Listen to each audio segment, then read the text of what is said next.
Okay guys, we're back over at Deep South Homestead. We just got through using the cub farm all down here, or farm all cub, however you want to say it.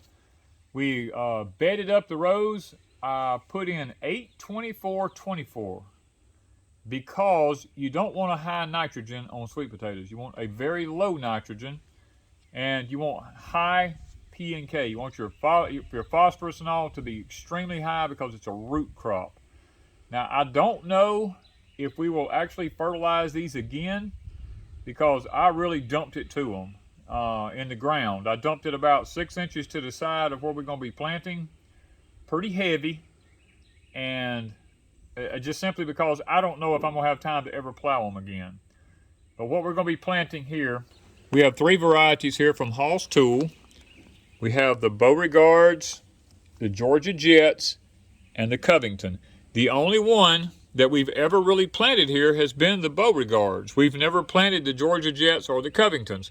Now these are really beautiful slips here. Now these have been in water about 3 to 4 hours now, submerged in water, to just kind of get them acclimated because they've been in the mail. But even when they got here, they were in really good shape. One thing I give it to Hoss Tool about is the plants arrived in really good condition. We are super excited. We just got in a box live plants. These are from Hoss Tools, and I've got to get them in water, but look. These look way better than any we've bought in the last few years. These look like some really nice slips. So we have lots of sweet potato slips to go with those that Danny already has been growing. So guys, many of y'all are keep asking us and sending us messages where to get them. Check out in the description down below. There is a link from Deep South Homestead to Hoss Tool. You can go there, and I'm going to tell you, I wouldn't waste a lot of time.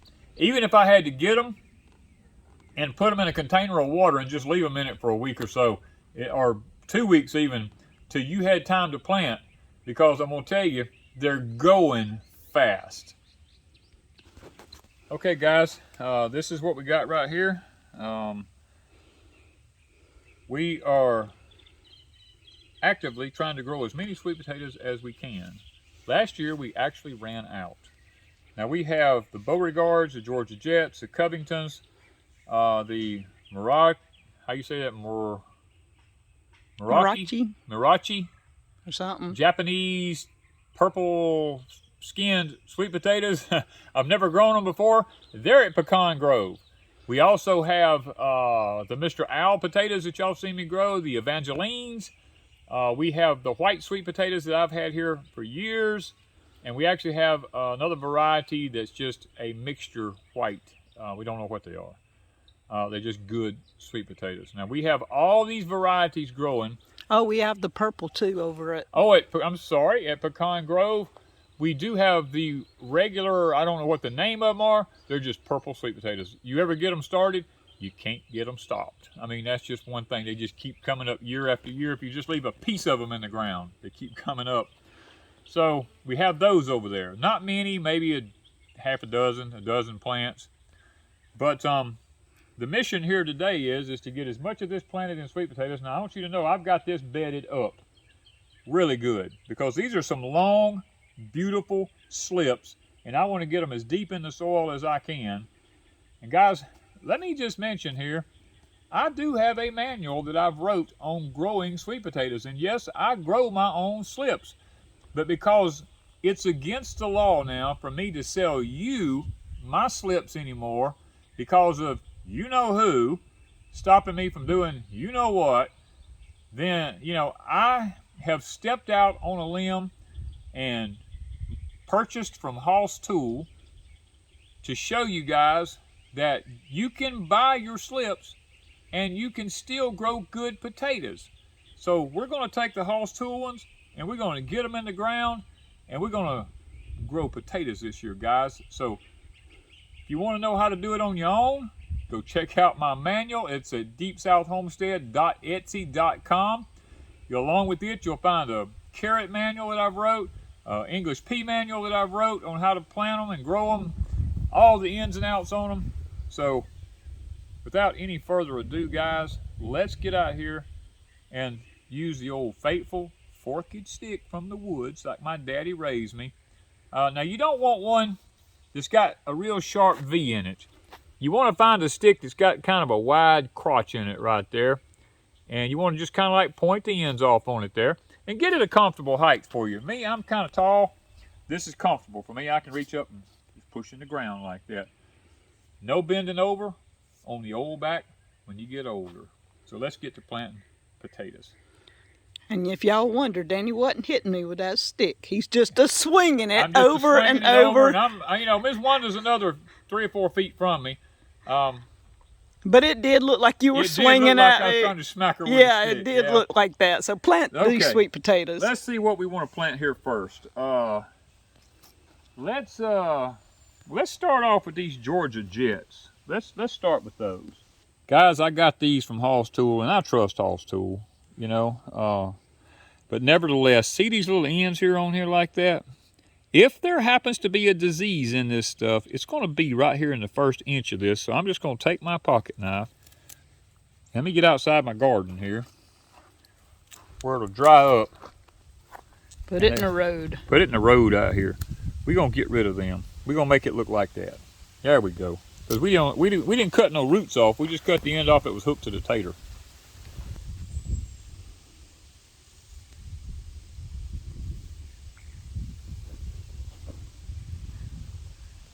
Really a simple process here. Even if your tater don't fall just right, you can take your stick. That's the beauty of this stick. You can take that stick and just move that stuff around. Watch that right there. Look at that. Just like magic.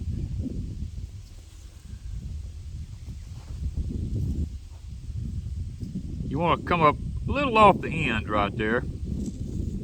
You just want to push it down in there. And this dirt is really wet. You can tell it's wet. It's nice and damp. Plus, we're getting rain tonight, maybe. We're supposed to get some tonight. We're supposed to got some today, but it kind of like went away. Fizzled out. It didn't even rain enough. When I was on the road, it didn't even rain enough that I had to turn any wipers on. That's what I love about this. To me, this ain't even work. Plus, you like sweet potatoes. Ooh, do I like sweet potatoes. Sweet potatoes, my #1 food. It is a superfood, by the way. There's videos on top of videos on top of videos and playlist on sweet potatoes. Yeah, so all you got to do is Google Deep South Homestead sweet potatoes, and you should find just about anything you want. Including cooking them. Yes. And Miss Wanda makes some kind of good stuff with taters. Whew, guys, it's 20 minutes after 6 in the evening. We have finally got all of our sweet potato draws out. We ended up with like 2 rows of each set. And I think with what we've got at Pecan Grove and what we have of ours in the front, we're probably knocking around 500 right now set out.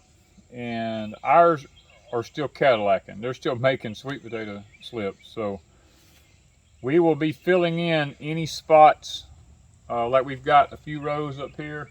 We're trying to decide if we're going to plant okra or if we're going to just keep putting ours out. We still have 1.5 rows in the garden in the front, or 2.5 rows, I don't remember, that we have room for. And we'd like to put some more of the Evangalines up there and some whites, so that we have a pretty good variety. And I know there's going to be that question, what do y'all do with that many sweet potatoes? Guys, I eat sweet potatoes every day of my life. And we have a cooler, a walk-in cooler we can keep them in. Ms. Wanda cans, I don't know, anywhere between 150 and 200 jars a year. And she freeze dries some for future use way down the road in case we can't grow any. We put some in the freezer. We make sweet potato fries out of them and freeze them. There's lots of ways that we use these things.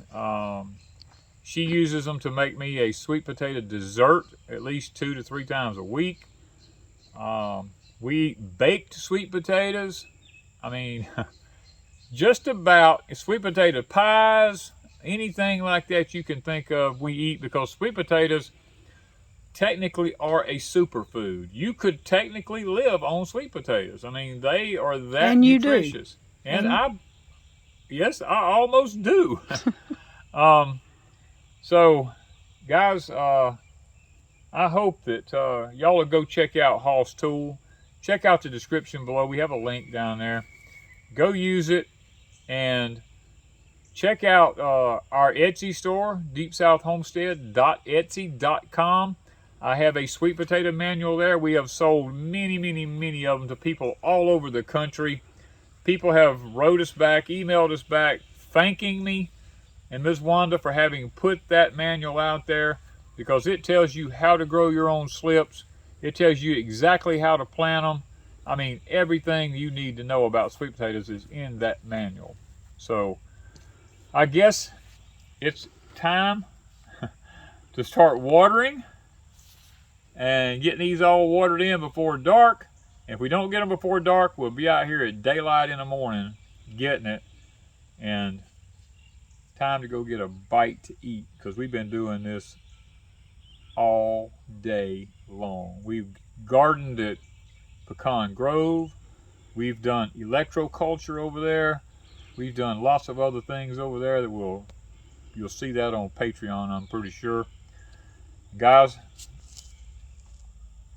I can't stress enough, grow your own food. It's fixing to become more and more difficult to afford. For those of you who live in suburbs or got small pieces of property and all that kinds of stuff, you can grow these in containers. You can grow them in flower beds. You can put them in raised beds. I mean, you can grow sweet potatoes just about anywhere, and it is so simple. The biggest mistake that most people make with sweet potatoes is overwatering and over fertilizing with nitrogen. That's the two main mistakes most people make with sweet potatoes, and if you do that, you are setting yourself up for failure. Make sure if you use any fertilizer that you use a good, well-balanced fertilizer that's not high in nitrogen, that is high in phosphorus, because phosphorus is what root crops need. If you do that, and you will do fantastic, guys. So, and two, you need the heat. You got to have good heat to be able to get them things up and get them going. So, and we got that coming. We got it coming. It's coming to Deep South. It's been cool, and I'm enjoying every moment of it. But I know the day's coming when it's going to go away, and there's going to be a lot of heat. Of course, the sweet potatoes, they love it. So, guys, follow us. Hit that notification button, hit the subscribe button, and stay with us. Watch our sweet potatoes grow. Thank you, guys, from Deep South Homestead. Garden hack, guys. Take this off. Makes watering sweet potatoes a whole lot easier.